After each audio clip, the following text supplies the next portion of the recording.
Advanced courses తో పాటు first year నుండే campus recruitment training leading companies లో 13,000 plus placements with 13.5 lakhs highest package. ఎన్ని ఉగ్రదాడులు చేసినా భారత్ రివెంజ్ తీసుకోదులే అనే ఆలోచనలో పాక్ పహల్గామ్ ఉగ్రదాడి తర్వాత చుక్కలు కనిపిస్తున్నాయి. భారత్ సింధు జలాల ఒప్పందంను పక్కన పెట్టినట్లు ప్రకటించి పాకిస్తాన్కు ఇండియా చావు దెబ్బ కొట్టింది. ఈ ఒక్క నిర్ణయం వారికి నిద్ర లేకుండా చేస్తోంది. ముఖ్యంగా సింధు రాష్ట్ర రైతులు తీవ్ర ఆందోళనకు గురవుతున్నారు. కొంతకాలంగా నీరు కోసం సింధు రాష్ట్ర ప్రజలు చేస్తున్న ఆందోళనలు భారత ఆంక్షల తర్వాత మరింత తీవ్ర రూపం దాల్చాయి. సింధు జలాల ఒప్పందాన్ని ఇండియా రద్దు చేసుకోవడంతో వారు తీవ్ర ఆందోళనకు గురై పాక్ ప్రభుత్వానికి వ్యతిరేకంగా రోడ్డెక్కి నీళ్ల కోసం నిరసనలు తెలుపుతున్నారు.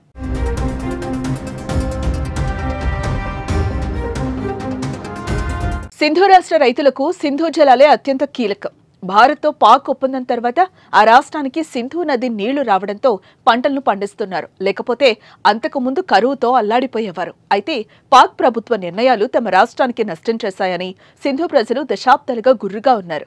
1970 వరకు ఈ రాష్ట్రానికి సింధు జలాల్లో 70% యాజమాన్య హక్కు ఉండేది. కానీ 1991లో దాన్ని 40%కి కుదించేసి ఆ రాష్ట్రంలోని పంజాబ్కు పంచారు.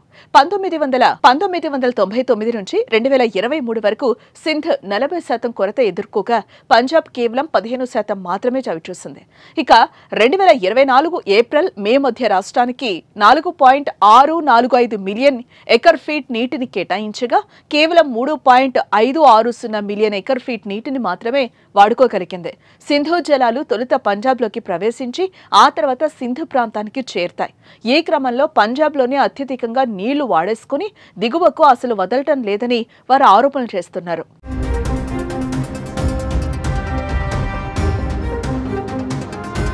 తమకు సింధు జలాలు పూర్తిగా రావడం లేదని అసంతృప్తిగా ఉన్న సింధు రైతులకు 2 ఏళ్ల క్రితం పాకిస్తాన్ ఇనిషియేటివ్ అనే ప్రాజెక్టు ప్రభుత్వం చేపట్టడం మరింత ఆగ్రహానికి గురిచేసింది.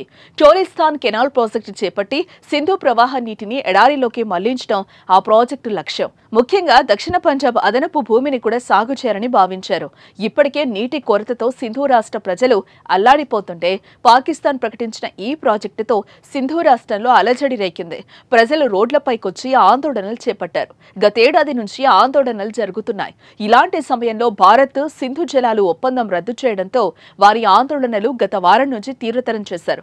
భారత్ నీరు ఇవ్వక వచ్చే జలాలను పంజాబ్కు రానియకపోతే తమ పరిస్థితి ఏంటని నిరసనలు తెలుపుతున్నారు.